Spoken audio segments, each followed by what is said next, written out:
I mean, if we're talking geopolitically, then frankly, Israel is not fighting Hamas. They're fighting reality. You can't really win in that fight.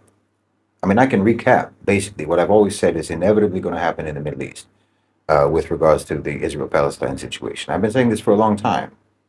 And the more time passes, the fewer people disagree with me. You know, I got a lot of hate at the beginning when I first said this. But that's the thing about being right. People like to take the right position once it becomes obvious that it is the right position. There's really only one way that this can go. There's only one way it can go, and that's de-Zionization of Israel and their integration into the region. Their decoupling from America and basically a transfer of their dependency to the Gulf. Israel will be absorbed into the corridor of influence along the Mediterranean that's controlled by the GCC and Turkey. The Palestinian territories will eventually be integrated into what is now Israel, in line with a sort of the one-state solution, where the Palestinians are going to eventually be the majority with full citizenship rights, and the whole country is going to be part of that soft empire, that regional collective sovereignty being created by the Gulf states and by Turkey. So there will be an end of the conflict. There will be the elimination of all militancy, the establishment of stability through regional investment and development alongside the A National OCGFC and their investment in development and so on. That's the only way that this can go. And predictably, the elements in Israel who stand to lose the most from this, the Netanyahus, the Ben-Gvirs, and so on, you know, the ideological fanatics, the racists, the genocidal maniacs, they're flailing against this. But they're just no match. They're simply no match for the powers that are driving this transition. What we're witnessing right now in Israel is not Israel pursuing any sort of strategy. It's Israel literally running out of options. It isn't escalation as leverage, it's escalation as habit. You know, the violence in Gaza is no longer about deterrence or control or even security. They can't even make that claim. It's a ritual of dominance that no longer delivers results. It's a compulsion with no rational payoff. They're not advancing any cause by what they're doing. They're broadcasting their irrelevance, and the more irrelevant they become, the more desperate they become. This isn't speculation. The A National Financial Elite, the OCGFC, the A National OCGFC have already recalibrated. They have moved on to advocacy for stability and for infrastructure and integration and development. And Israel, with every missile strike, with every war crime, they're making it harder for them to justify Israel's inclusion in their future. The GCC sees this, BRICS sees this, even the West is beginning to understand that Israel has become a geopolitical liability. So why does Israel continue at all? Well, because the system that created Zionism never included an off switch. It was designed to expand until there was nothing left to take. And when expansion becomes impossible, they can't adapt. They just panic. So what you're seeing now is panic. It's panic, not power. It's not strategic maneuvering on the part of Israel. It's literally their disintegration under the pressure of historical redundancy. The idea that they could empty Gaza of Palestinians, that they could actually erase a people and still walk through the corridors of global legitimacy is absolutely delusional. The world's no longer willing to pretend. Egypt is not going to open the gates. Jordan is not going to comply. No one is going to legalize ethnic cleansing just to make room for Israel's fantasy of demographic supremacy. They don't have the capital, political or financial, to try to force anyone, not anymore. The economic elite who once backed Israel for regional leverage now see greater returns in de-risking the region, not destabilizing the region, de-risking the region. The GCC states are building a future for themselves and for the whole region, and they can't afford to mortgage all of that on a client that no longer follows instructions. I'm talking about Israel. BRICS isn't beholden to Tel Aviv. The OCGFC are restructuring the whole global system, and Israel is rapidly being priced out of relevance. The genocide is not helping them, it's isolating them. It's not strengthening their state, it's hollowing their state out, which just makes them more vulnerable and more susceptible for domination. And the longer this continues, the more irreversible the fallout becomes. They should be able to see it, but they're too ideologically blind. Because Zionism doesn't do moderation. It can't pivot to diplomacy or recalibrate its methods. It's a binary system, conquer or collapse. And now that it can't actually conquer, it defaults to collapse. This isn't the end of Gaza. It's the end of Zionist strategy. It has become morally indefensible. It has become economically unviable. It has become diplomatically corrosive and strategically incoherent. It no longer makes any sense in the world. The world has stopped pretending that it does make any sense. This genocide is not going to save Israel. It's not going to protect their security or revive their legitimacy. Quite the opposite. This is only going to mark the final chapter in a doctrine that mistook brutality for authority. But power and authority is much more complex than that. And I don't think anyone in the region has actually understood this better than the GCC. I don't think you understand how much the GCC has been doing just over the last several weeks. Honestly, if you're not aware of this, then you won't have anywhere near an accurate understanding of what's actually happening in the world. But a lot of people, especially even among Muslims, they have either an obsolete understanding of global politics, or they have an insurmountable bias against the Gulf, or else they just can't fathom Muslim countries actually operating with power and autonomy. Like they have such a colonized mind themselves that they imagine only the West can do anything, and our countries are only ever going to be Western lackeys.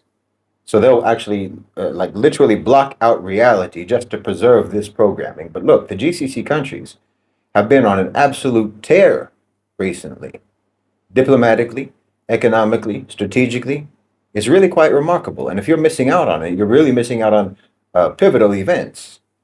Just this month in Kuala Lumpur, for example. That meeting wasn't symbolic, it was foundational, as in they're building a foundation. Meanwhile, you've got people who don't even know that building is going on.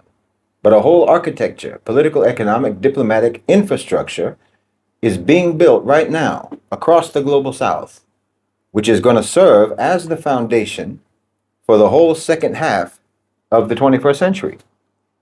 While Western powers are tangled in their own decline, with conflicts, tariffs, debt ceilings, protests, inflation, what have you, the GCC is coordinating inter-regional integration on an unprecedented scale. Like I said, you had that the second annual ASEAN GCC summit in Kuala Lumpur. It was the first ever ASEAN China GCC trilateral summit. Closed door meetings, energy deals, currency frameworks, digital economic pipelines. This is the global south unifying into function. You had Indonesia announcing their alignment with the Saudi peace plan, which is basically the official position of BRICS regarding Israel-Palestine, i.e., normalization with Israel, Indonesia agreeing to normalization with Israel on the condition of Palestinian statehood. And the Saudis have been going across Europe, lining up support for this, lining up support for recognition of a Palestinian state. Spain just recognized Palestine and halted all arms to Israel, banned all ships carrying arms to Israel from docking in Spanish ports. And they made that announcement not just 2 weeks after signing massive investment deals with Saudi Arabia. You think that's a coincidence? No. That's what power looks like when it's played smart, when you use your power correctly. That's investment diplomacy. That's transactional sovereignty building. The GCC recognized that in a Western-dominated world order, money is actually the only thing that counts. The rules of the game are actually incredibly simple when it's that game. And you can't win that game except according to the rules of that game. And the Gulf states have all the resources necessary to do that, and that's what they are doing. I mean, let's be clear. The EU has been deeply divided. 15 out of 27 members still don't recognize Palestine. But now, you've got 1.6 billion euros coming from the EU to the Palestinian Authority. France is ready to join the recognition wave by summer 2025. A joint UN conference that's going to be co-chaired by Saudi Arabia and France in June. That doesn't happen because of inflammatory emotional rhetoric. That happens because of economic leverage being used wisely, strategically, and cunningly. And the leverage that they have is energy, capital, and access, controlled all by the Gulf. What the GCC is doing is incredibly strategic. They're playing the game extremely well. They sign a deal, they frame the political demand, they co-host the diplomatic theater that everyone needs, and they redirect legal and humanitarian legitimacy back towards Palestine. You might see the headline, France may recognize Palestine, but behind that, there's Saudi investment, there's UAE financing, there's Qatari mediation. This isn't appeasement, this is realignment. They are forcing a realignment on the West. They're not begging the West, they're buying it. That's what the West always did. They always used money to shape policy, but it was policy only for their interests. But now the GCC is doing it better. Palestinian statehood is being packaged inside of investment portfolios. And the West is accepting the terms because they have to. They have no alternative. So to all of the doubters who have always been asking, what's the GCC doing for Palestine? Wake up.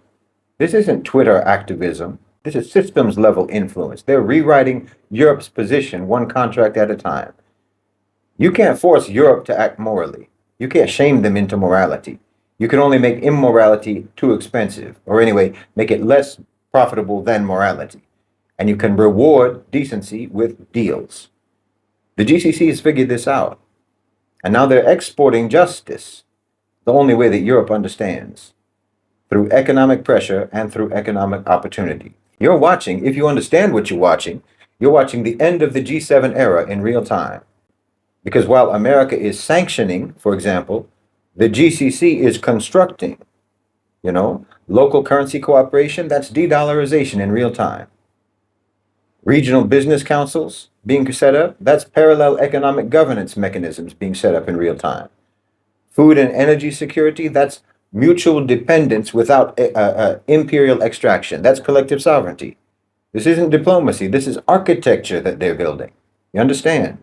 That's strategic, long game, systemic architecture that they're building.